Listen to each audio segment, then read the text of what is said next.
Maravilha, meus amigos de todo o Brasil, mais uma vez, muito obrigado, sejam muito bem-vindos. E vamos continuar nossa super ultra intensiva revisão de ADM para a primeira fase da OAB. Paramos aqui na última aula. Poder disciplinar é um dos poderes administrativos que são instrumentos de atuação da administração pública. Poder disciplinar é o poder de apurar infrações e aplicar sanções em quem possui vínculo especial, vínculo específico, sujeição especial com a administração pública. Guardem isto.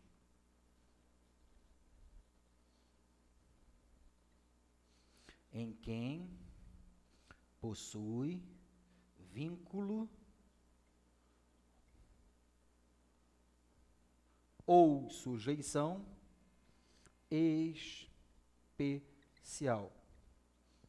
específico.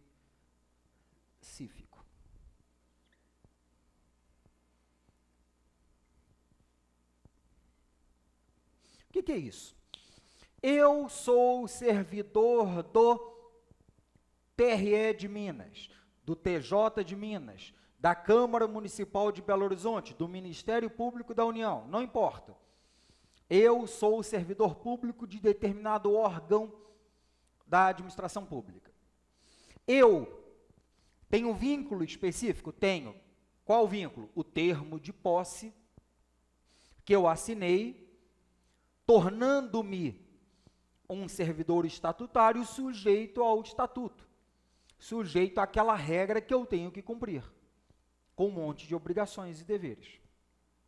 Perfeito? Outro vínculo.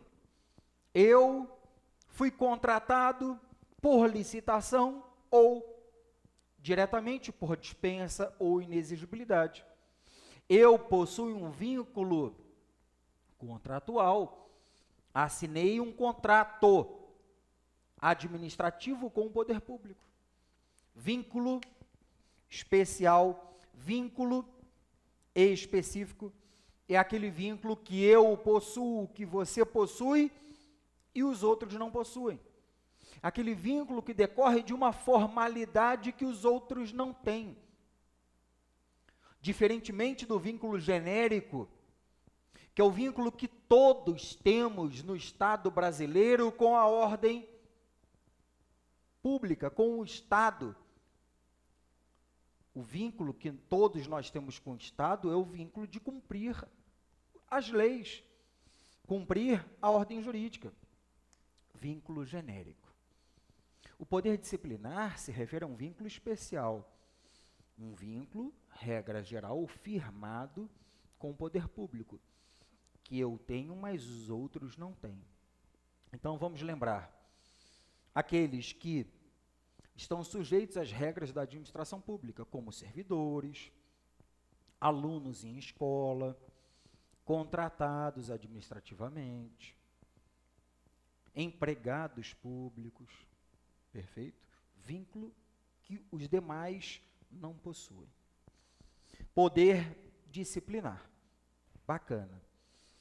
Eu insisti nesse negócio do vínculo especial, do vínculo genérico, porque vai surgir um outro poder que também permitirá que eu aplique sanções, mas em quem possui vínculo genérico ou geral, que é o poder de polícia. E vamos falar um pouquinho sobre ele. Poder de polícia que sempre é o mais destacado nos manuais, porque ele é mais detalhado. Aqui, objetivamente, no nosso intensivão, nós vamos lembrar primeiro que o poder de polícia, ele tem um conceito lá no Código Tributário Nacional. Artigo 78 do CTN. O Código Tributário Nacional, e eu peço a você que dê uma lidinha nele, neste artigo 78, Diz basicamente, poder de polícia é o poder que a administração pública tem para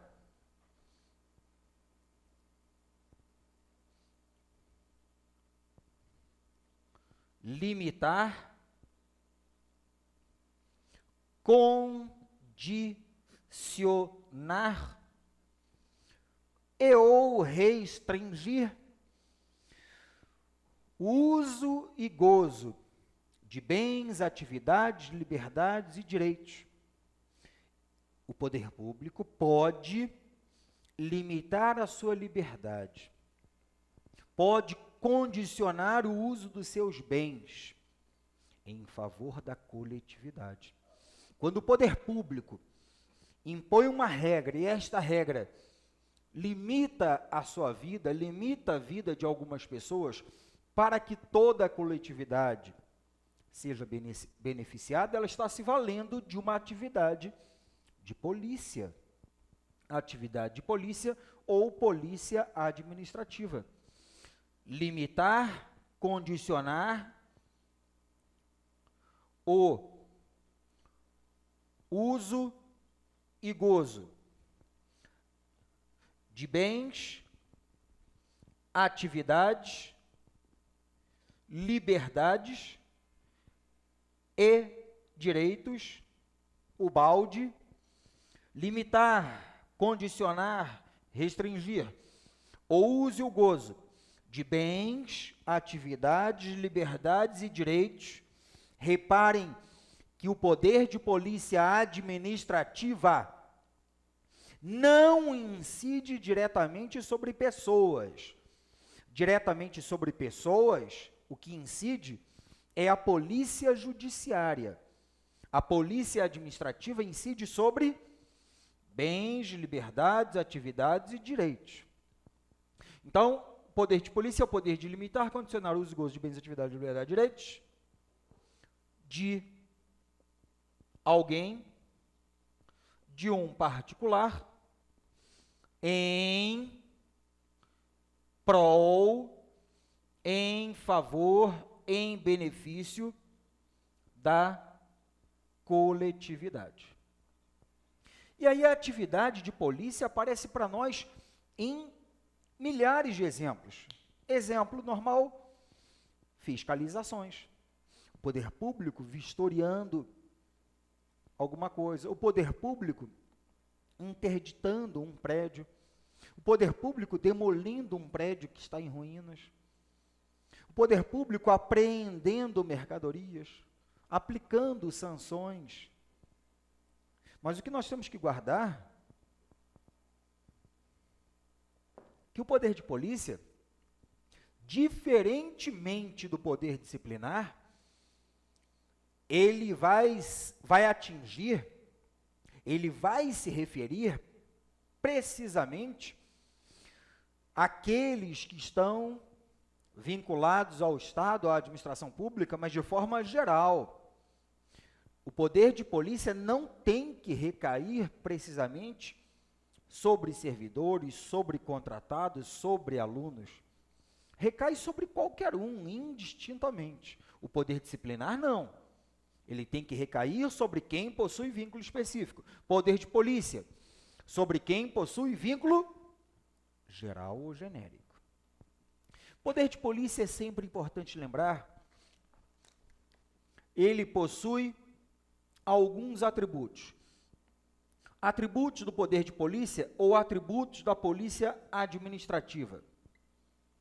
Atributos ou características do poder de polícia ou da polícia administrativa.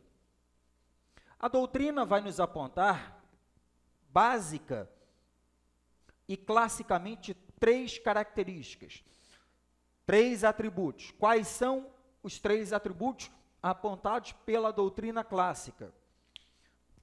Primeiro,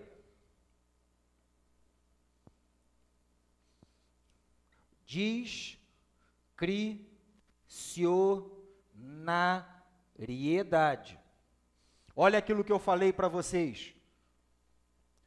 O poder discricionário, um comportamento discricionário, ou seja, a discricionariedade é, na verdade, uma forma de exercício dos demais poderes. Beleza. A doutrina vai dizer que a polícia administrativa, regra, é discricionária.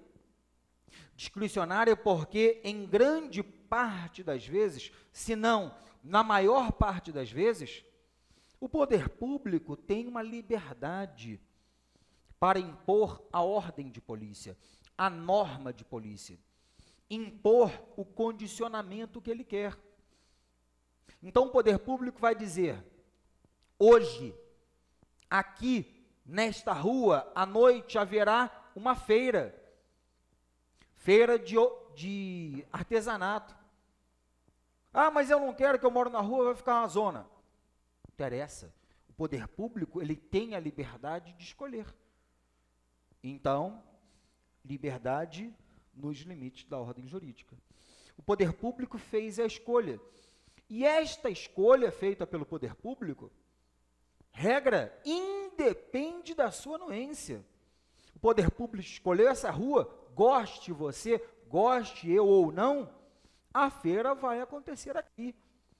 Se estiver, obviamente, tudo dentro da lei, vai acontecer a feira, mesmo que os particulares não aceitem. Esta é a regra. Então, além da discricionariedade, um outro atributo é a coercibilidade. Ou seja, uma atuação do Estado, coercibilidade, atuação do Estado, independentemente da concordância do particular. Coercibilidade é o nome que está em todos os manuais, mas entenda também como imperatividade, decorre do poder extroverso do Estado, decorre do poder que o Estado tem de emitir sua vontade e afetar outras pessoas, poder extroverso, um poder para fora. A polícia administrativa é discricionária, regra, pode ser vinculada, pode ser que ela atue sem liberdade, mas a regra é que ela é discricionária. A polícia administrativa atua com coercibilidade, dizendo as coisas mesmo que o particular com elas não concorde. Ou seja, independe da anuência, da concordância, da aceitação do administrado. E a polícia administrativa atua com autoexecutoriedade. Autoexecutoriedade, ou seja, ela atua, ela executa por si só. A atuação do poder público independe de apreciação, de autorização do Poder Judiciário. A administração pública, com base na presunção de juridicidade, de legitimidade dos seus atos, ela já pode executar, como regra, ela já pode executar de imediato, como regra, ela já pode executar de imediato os seus atos. Atuação autoexecutória, independe da concordância do particular. Mas vamos lembrar aqui rapidamente que a nossa doutrina, Maria Silvia, Celso Antônio e os demais autores que escrevem com base neles, já separam a autoexecutoriedade em exigibilidade, situações em que a administração pública só poderá exigir, não podendo executar, em caso em que ela faz uso de meios indiretos de coerção, e executoriedade, situações em que, nos casos legais e em situações de urgência, a administração pública poderá executar, sim, compelir, sim, materialmente, o administrado. Então, a doutrina sempre elencou os 3 atributos do poder de polícia, com o desdobramento da autoexecutoriedade em exigibilidade, em que ela só pode exigir, em certos casos, em outros casos, ela poderá executar de fato, fazer uso de meios diretos de coerção. O poder de polícia, já falei que não se confunde polícia administrativa com polícia judiciária. Polícia administrativa é aquela que incide sobre bens, atividades, liberdades e direitos. A polícia judiciária incide sobre pessoas. A polícia administrativa é aquela que se refere a infrações administrativas, a atividades administrativas. A polícia judiciária é aquela que se refere a infrações, ilícitos penais. A polícia judiciária e a polícia administrativa, ambas podem atuar de forma preventiva ou de forma repressiva. Controle preventivo prévio, antes da conclusão do ato, ou repressivo, posterior ou a posteriori, após a conclusão do ato. A regra é que a polícia administrativa, a nossa, seja preventiva, podendo também ser repressiva. E a polícia judiciária, aquela que se refere à polícia militar, polícia civil, na perseguição, na atividade penal, ela, regra, é repressiva, posterior, podendo também ser preventiva. Polícia administrativa pode ser exercida por qualquer órgão ou agente competente. A polícia judiciária, como regra, é exercida por corporações instituídas para tal finalidade. E, por fim, o poder de polícia é uma atividade estatal que, como regra, Supremo Tribunal Federal, ação direta de inconstitucionalidade 1717, relatoria do ministro Sidney Sanches, regra, a atividade de polícia é indelegável para particulares.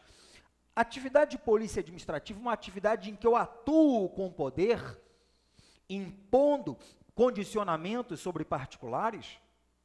Eu tenho que ser uma pessoa de direito público.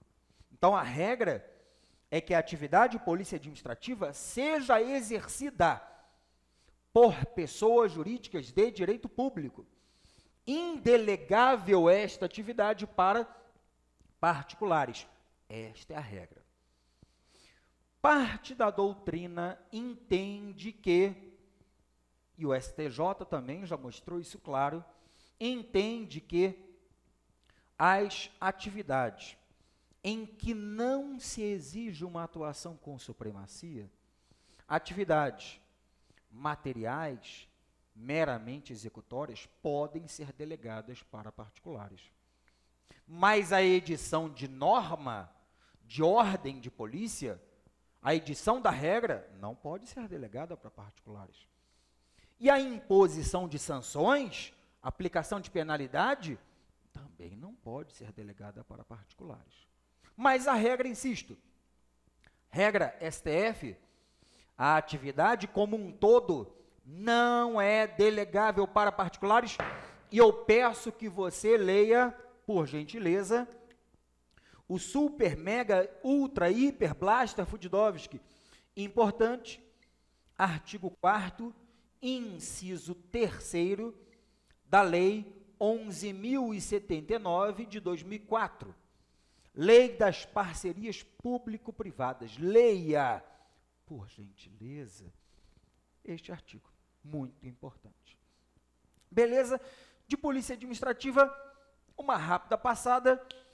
Vamos concluir as nossas espécies de poderes com o poder regulamentar, que alguns autores chamam também de poder normativo.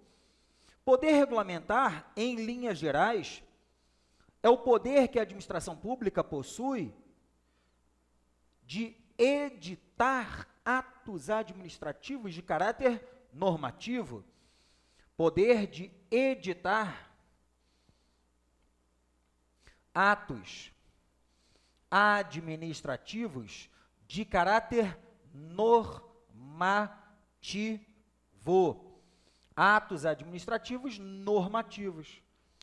E uma regra bem legal sobre isso aqui está lá no artigo 13 da Lei 9784 de 99, artigo 13, que diz: não é possível a delegação, não se delega a edição de atos de caráter normativo.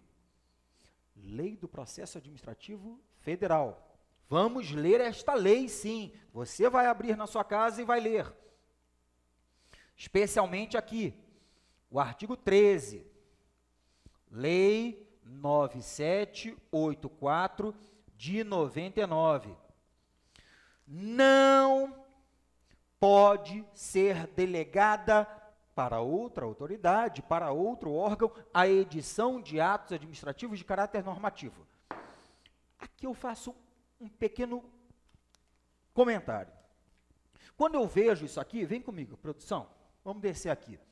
Quando eu vejo isso aqui, eu vou lembrar que o presidente da República, aí já pincelando o seu direito constitucional, o presidente da República, no artigo 84, inciso 4º, e inciso 6º da Constituição de 88, o presidente da República tem como atribuição sua editar decretos.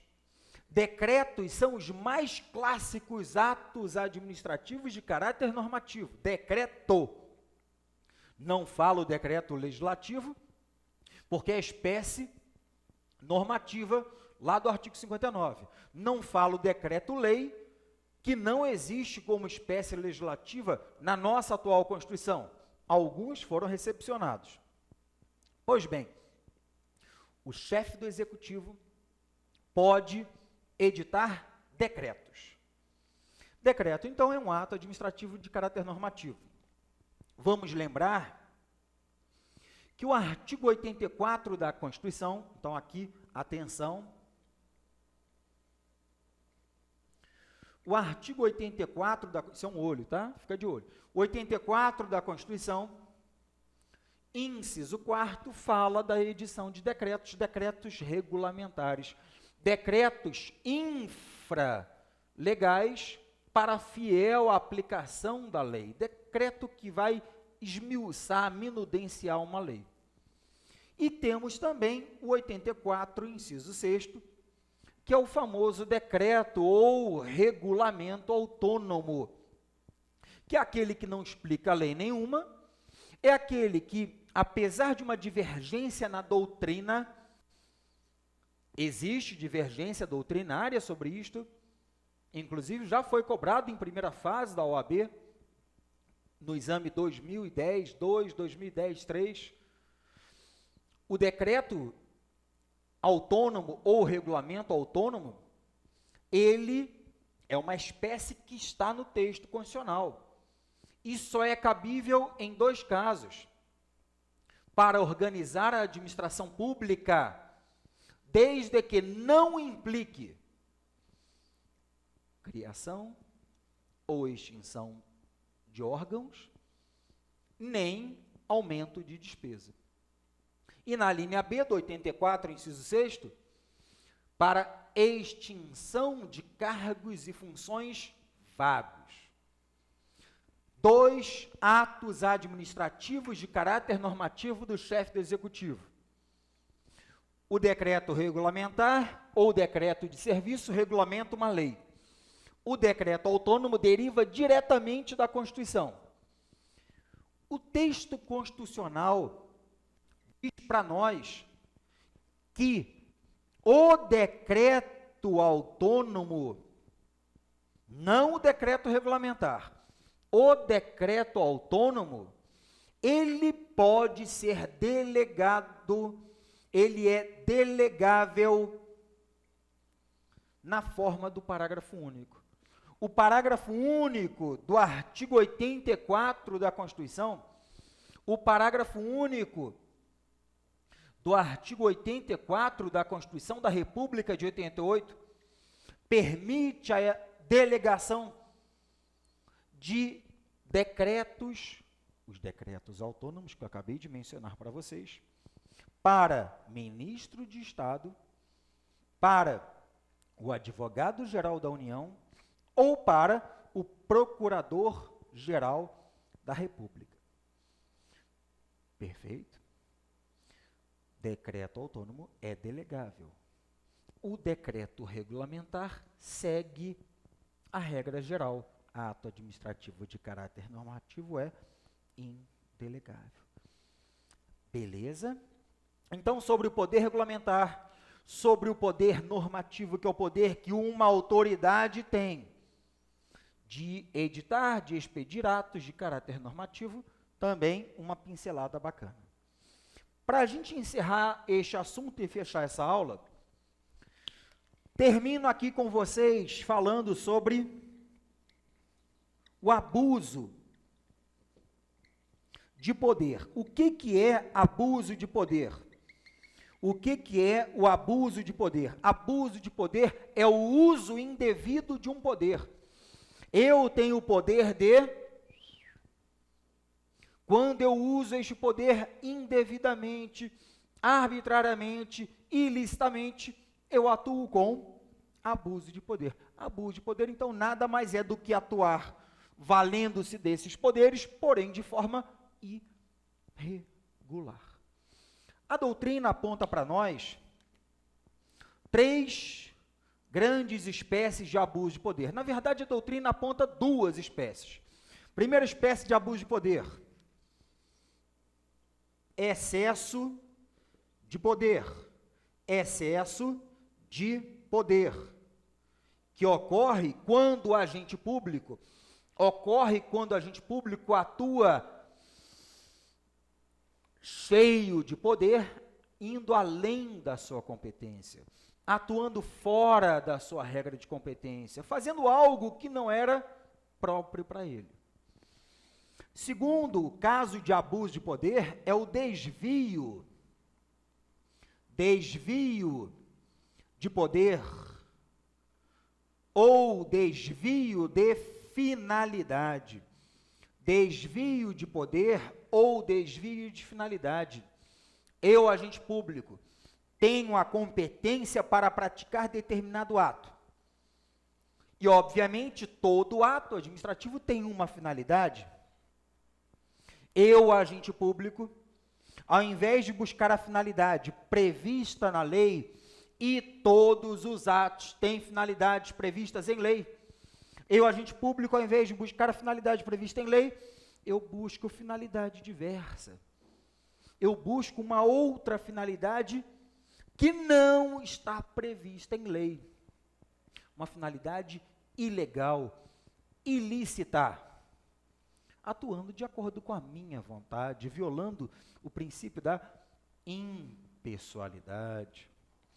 Desvio de poder ou desvio de finalidade. E a terceira hipótese, não tão famosa, é a omissão de poder. Ora, bolas, se eu, agente público, tenho que atuar com, aqui, produção, poder, dever de agir, dever, poder de agir, no caso concreto, artigo 11 da Lei 9784, eu tenho que atuar, porque a competência é irrenunciável, salvo nos casos legalmente admitidos de delegação e avocação.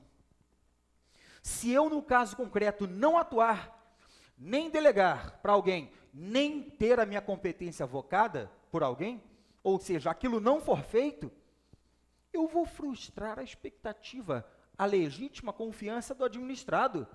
Isto não é aceito na ordem jurídica. Naturalmente, abuso de poder, quem tem o poder de fazer e não o faz, abusa do poder que recebeu. E, por fim, destaco aqui o abuso de autoridade da Lei 4898 de 65, o abuso de autoridade, que é na forma da lei, abuso de autoridade, que é na forma da lei,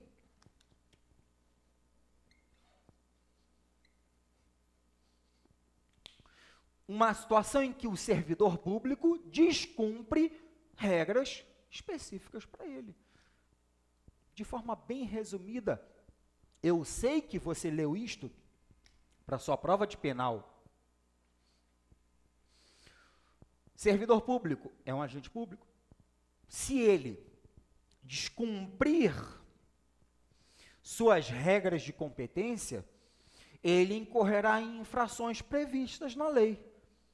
Incorrendo em infrações civis, penais, administrativas previstas em lei, ele atuará na forma da lei com abuso de autoridade. Beleza? Aquele abraço, até a próxima aula. Bons estudos!